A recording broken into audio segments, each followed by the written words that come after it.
Imagine a sports card collector, let's name him Jake, who's deep in the hobby, but completely overwhelmed. His collection is spiraled out of control, stacks of raw cards and slabs and random boxes, half-finished spreadsheets, and an ever-growing list of deals he's juggling. He's constantly buying, selling, trading, chasing the next big flip, but he's never actually stopped to enjoy his collecting. Like Adam Sandler's character in Uncut Gems, Jake thrives on adrenaline, the rush of the chase. He's always looking for the next big score, a rare Tiger Woods rookie, a low-numbered Jack Nicklaus autograph, but he's spread too thin. He owes money to PayPal credit, he's got a trade pending with a guy who's getting impatient, and he's trying to flip a big card he probably overpaid for. His wife's growing frustrated because their family budget is suffering and his personal life is taking a hit. Jake keeps telling himself that he's just one big sale away and it'll make everything right, but every time he comes close, he doubles down instead of cashing out. He finally finds a buyer for his Grail card, but right before the deal closes, he spots a rare insert lot on eBay and he just has to buy it. He uses the incoming money before it even lands in his account, banking on flipping it fast. The stress builds. His inbox is flooded with DMs from buyers, sellers, trade partners. The excitement keeps him going, but his personal life is cracking. His wife threatens to pack up his collection if he doesn't get it under control. His hobby, once a peaceful escape, has turned into an obsession.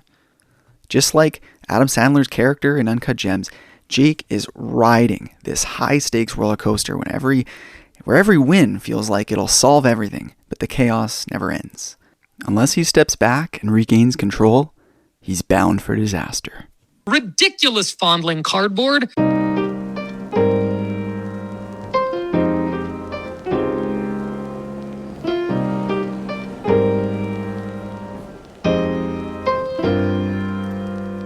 What is up?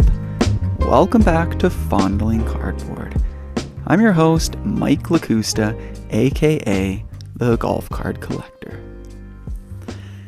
At the start of the holiday season, over a month ago, as I'm recording this towards the end of January, I had this fleeting but scary thought that crossed my mind. And it was amidst several sports card deals and needing to unload some of my cards, sending some off to consignment, selling some privately, selling some on eBay. I was doing some trades. I was trying to complete some projects.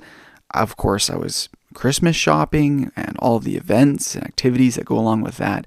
Let's just say there was a lot of things, a lot of stuff going on around me. And I had this fleeting thought that, and it was just momentary, that my life felt a little bit like Adam Sandler in Uncut Gems. For those of you who don't know, Uncut Gems is an absolutely wild movie. Adam Sandler's character is a very shady gems dealer, jewelry, and basically uncut gems. So like in the sports cards world, like raw cards, basically gems that haven't been cut and cleaned up for jewelry. And I mean, honestly, I felt a little silly even thinking about that comparison because his character is, as I said, shady, a little bit crooked, just flies off the handle in every different direction. The movie can definitely give you goosebumps and a hit of adrenaline if you're in the need of that. But it really just made me open my eyes that, hey, something's going on here. Something's not right. I should probably slow down, take a step back. And you might have noticed that last week I didn't actually publish an episode of Fondling Cardboard, and I didn't even mention it on any of my social media accounts or stories or even anybody who I was exchanging messages with. And ultimately, I just needed a little break. I just needed to catch up my personal life and my work with my kids. And last Thursday evening rolled around and I just couldn't bring myself to make an episode. So I apologize for that, but at least I'm doing the right thing. I'm not pushing myself over the edge like Adam Sandler did in that Uncut Gems movie.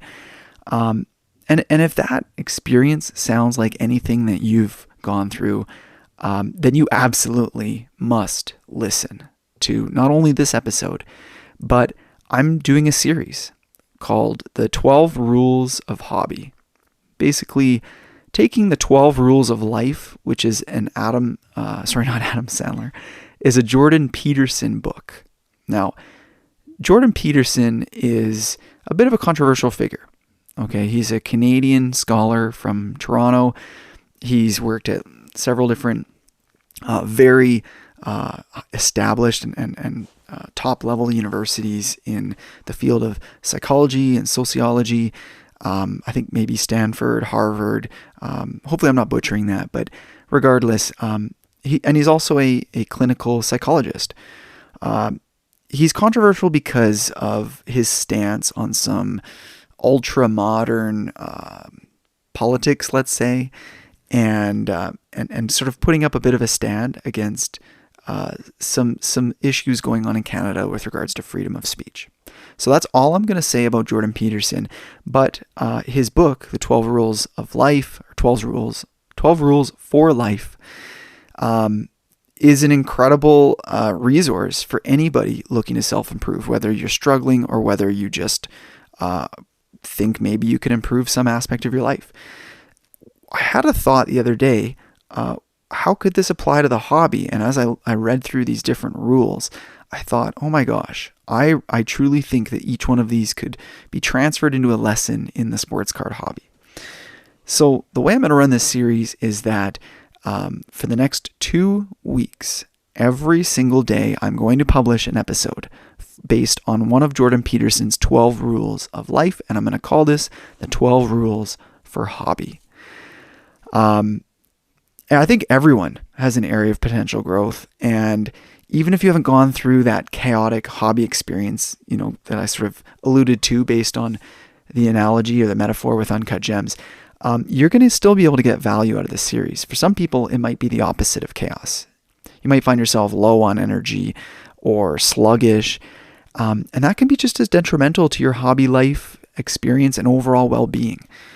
Everyone has an area of growth, something you can work on. But even if you can't relate to any of this and you find yourself perfectly complacent with all aspects of your life and your hobby, I still urge you to follow along, because even if you're in a good place in life, why not try to reach for a great place in life? Anyways, welcome to the 12 Rules for Hobby. Now, Mr. Peterson originally intended these 12 rules to help somebody who was struggling to just put one foot in front of the other and improve themselves one day at a time. And so the lesson titles might seem pretty silly, almost novice, childish. I'll get to them in a bit, but you'll see what I mean. Now, on a personal level, I'll just share, what my goals are for this series. I'm currently working on all aspects of my life, from my work, profession, to my family, and improving those relationships with my wife and my kids and my parents and my friends. And yes, my hobby. I can get a little carried away, obsessed, as I mentioned at the beginning of the episode. So I know this is a lofty, general type goal, but at the end of these 2 weeks, if I can say that my approach to the hobby is healthier and that I achieved some level of self-improvement, then that is a success. So this is just the introductory episode, which I will conclude by sharing the 12 rules for life that Jordan Peterson's book outlines, so that you know what's coming. And if you're listening to this in January or February of 2025, then you'll have to watch out for each episode day by day to publish. But if you've looked back through the Fondling Cardboard archives and stumbled into this series, then feel free to binge these episodes as quickly or as slowly as you like. So without further ado, here are the 12 Rules for Life, the Hobby Edition. 1. Stand up straight. 2. Compare yourself to yesterday. 3. Listen without judgment. 4. Set boundaries. 5. Organize your surroundings. 6.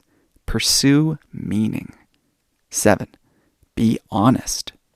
8. Treat yourself well. 9. Make good friends. 10. Be precise. 11. Set your house in order. And finally, 12. Assume the best. Thank you guys for listening. I hope that at least your interest is piqued and that you're intrigued with what's coming up next. This is Mike Lakusta at The Golf Card Collector on Instagram. I'll see you next week.